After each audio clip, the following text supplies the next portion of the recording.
నేను ఎలాంటి తప్పు చేయలేదు సార్. ఎవరిని చంపాలనుకోలేదు. ఫ్లాట్కి వెళ్తుంటే ఇక్కడికి బలవంతంగా తీసుకొచ్చారు.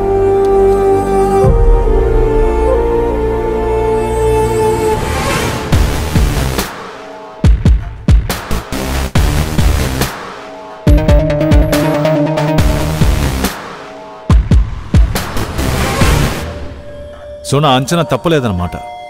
మంత్రి చౌడప్ప గారి కొడుకు రాయప్ప గారు చివరి ఆట ఆడదామా ఏంటి? ఎగ్జాక్ట్లీ. నాకు సాయం చెయ్యాలని బయలుదేరిన కమిషనర్ సతీష్ గారి ఉద్యోగం పోయింది. ఇప్పుడు నాకు సాయం చేయడానికి ఎవరూ లేరు. పార్టీ వాళ్ళు నన్ను రిజైన్ చేయమన్నారు. రాజీనామా చేయడానికి సెంట్రల్ మినిస్టర్ రాయప్ప ఇంకాసేపట్లో మీడియాను కలవబోతున్నాడు. ఛానల్ వాళ్ళు, పత్రికల వాళ్ళు ఇప్పటికే బయలుదేరుంటారు.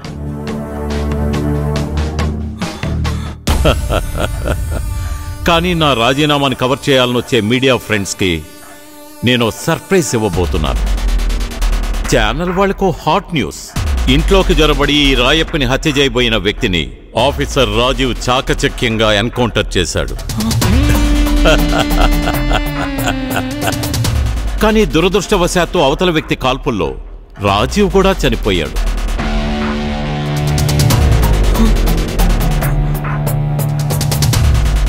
మంత్రి రాయప్పని హత్య చేయాలని ప్రయత్నించిన, చౌడప్పని కిరాతకంగా ఇంజెక్ట్ చేసి చంపిన extremist group member doctor Ajay dead బాడీని మీడియాకి తెలివిగా చూపిస్తాను. కోర్టు తీర్పు తప్పని తెలుసుకుంటారు. ఇంతకు ముందు కంటే నేను మరింత శక్తితో మిస్టర్ క్లీన్గా బయటకు వస్తాను. Very well played Rayappa sir. Brilliant.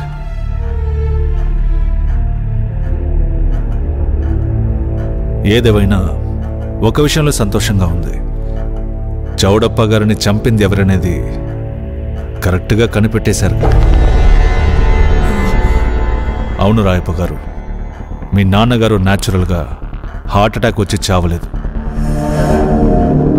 ఆయనకి డ్రగ్ ఇంజెక్ట్ చేసి చాలా భయంకరంగా ఆయన్ని హత్య చేశారు.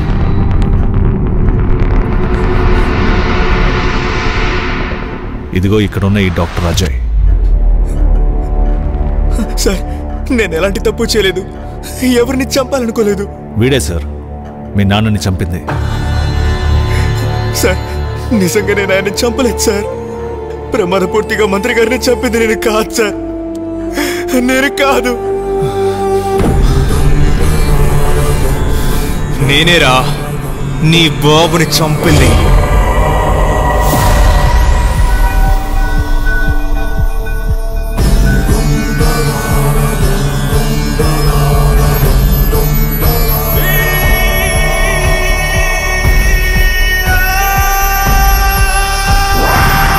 నేను ఫాదర్ యేసుపాదంని. కలకత్తా నుంచి వస్తున్నావా? కార్డియాలజీ. అజయ్ని డాక్టర్ మాధవన్ సార్కి పరిచయం చెయ్యి. నాకు రికమెండేషన్లు వచ్చేవాళ్ళంటే అస్సలు ఇష్టం ఉండదు. ఆయన నా క్యాబిన్లో ఉన్నారు.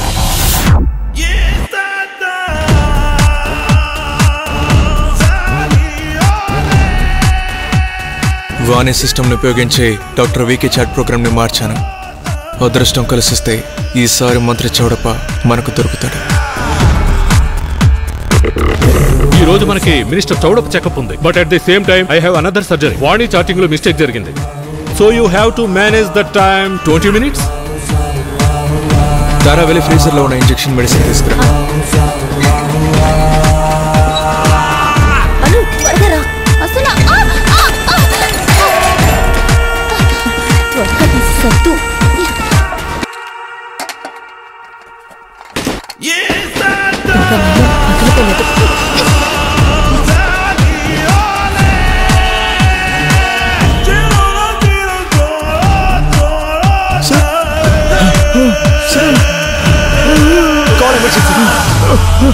సార్,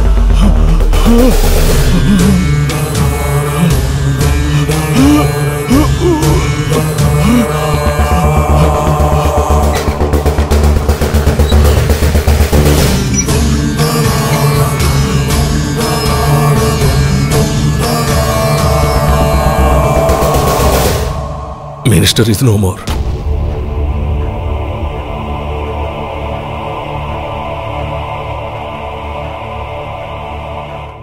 మొత్తానికి బయటపడ్డారు. అవునా రాయప్ప గారు? కానీ ఇప్పుడు ఇదెందుకు చేశామో తెలుసుకోవాలి కదా. జ్ఞాపకం ఉందా మయూరాక్ష అనే లేడీ జర్నలిస్ట్ నీకు?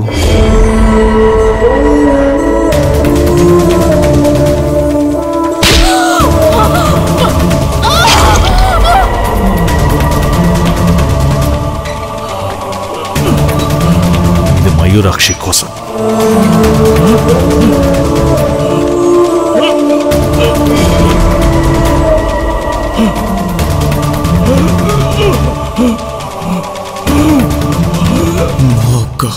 కార్తీక కోసం. సొంతంగా చెప్పుకోవడానికి ఈ భూమి మీద నాకంటూ ఉన్నది నా ఒకే ఒక్క అక్క మాత్రమే. తనను నువ్వు పాడు చేసి దారుణంగా చంపావు.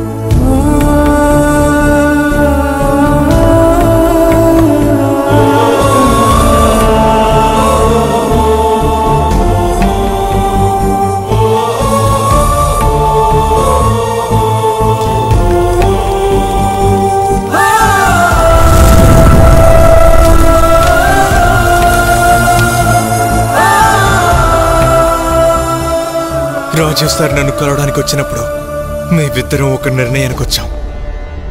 ఏది ఏవైనా సరే మా అక్కని చంపినవాడు ఎవరైనా వదలకూడదని.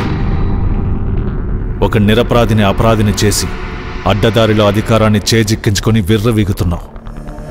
10 మంది బాగు కోసం కష్టపడుతున్నా ఒక ఆడపిల్లని పాపమని చూడకుండా మానభంగం చేసి అతి క్రూరంగా చంపారు. దానికి శిక్ష ఎవరు విధిస్తారు? అందుకే మేమే విధిస్తున్నాం. ఆ శిక్ష నుండి నువ్వు తప్పించుకోలేవు. ఇన్నాళ్ళు అధికార మదంతో ఏదైనా చేయొచ్చు అనుకున్నావు. తప్పుడు దారిలో సాక్ష్యాల్ని తారుమారు చేసి కేసుని ఫ్రేమ్ చేశావు. అజయ్ని దోషం చేసి నువ్వు మంత్రివయ్యావు. అప్పుడే నేను పూనుకున్నాను అజయ్ని ఈ కేసు నుంచి విడిపించడానికి.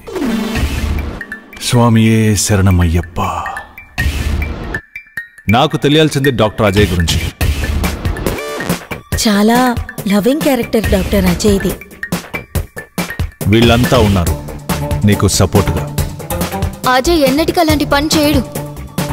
అజయ్ని ఎవరో ట్రాప్ చేసినట్టున్నారు. అజయ్ని నేను బయటికి తీసుకొస్తాను. సాక్ష్యాలన్నిటినీ అంతెందుకు నీ కన్న కూతుర్ని కూడా మేము నమ్మించేశాం. అజయ్ నిరపరాధని. రాజేష్ సార్,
రాజీవ్ సిబిఐ తనని హత్య చేయబోతున్నారని రాయప్ప సార్ నన్ను పిలిపించారు.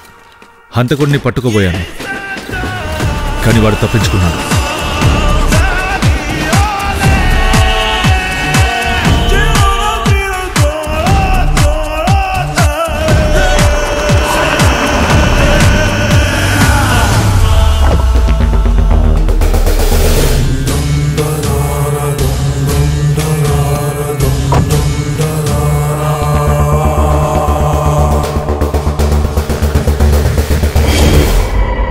Welcome to AP cadre mister Rajeev. Thank you sir.